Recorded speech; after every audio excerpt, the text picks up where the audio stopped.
আপনি কি প্রতিদিন মেট্রোতে যাতায়াত করেন? আপনার ব্যাগে কি থাকে কখনো ভেবে দেখেছেন? সেগুলো সবই কি মেট্রোয় বহন করার অনুমতি আছে? শহরের দ্রুততম পরিবহন মেট্রো সময় বাঁচায়, ভিড় সামলায়, আর প্রতিদিন লাখো মানুষের ভরসা হয়ে ওঠে মেট্রো। কিন্তু এই ভরসার মাঝে কি লুকিয়ে আছে অজানা ঝুঁকি? প্রশ্নটা কিন্তু গুরুত্বপূর্ণ, কারণ প্রতিদিনই এমন বহু যাত্রী মেট্রো স্টেশনে পৌঁছচ্ছেন যারা জানেন না তাদের সঙ্গে থাকা জিনিসগুলো আদৌ অনুমোদিত কিনা। তাহলে প্রশ্ন উঠছে, ঠিক কি কি জিনিস নিষিদ্ধ আর কেনই বা এত কড়াকড়ি?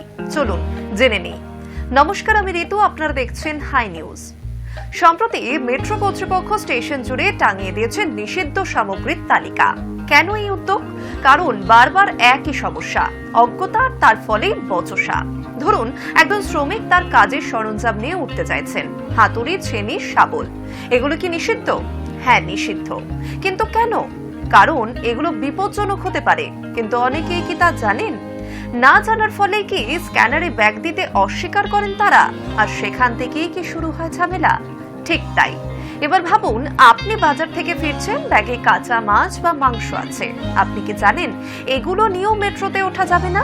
অথবা কেউ যদি চারা গাছ নিয়ে উঠতে চান, সেটাও কি নিষিদ্ধ? হ্যাঁ, সেটাও নিষিদ্ধ। কিন্তু প্রশ্ন হচ্ছে, এই নিয়মগুলো কি সাধারণ যাত্রীরা জানেন, নাকি অজান্তেই নিয়ম ভাঙছেন? এবার আসা যাক আরো গুরুতর বিষয়ে, ধারালো অস্ত্র। যেমন বড় ছুরি, কাঁচি, তরবারি। এগুলো যে নিষিদ্ধ সেটা হয়তো অনেকেই আন্দাজ করতে পারেন, কিন্তু 4 সেন্টিমিটারের বেশি ব্লেড থাকলেও তা বেআইনি। এটা কি সবার জানা? আর বিস্ফোরক, ডিনামাইট, গান পাউডার, আতশবাজি, এসব তো স্পষ্টভাবেই বিপজ্জনক। কিন্তু কেউ যদি ছোট করে কিছু বহন করেন, তাও কি ধরা পড়বে? অবশ্যই পড়বে।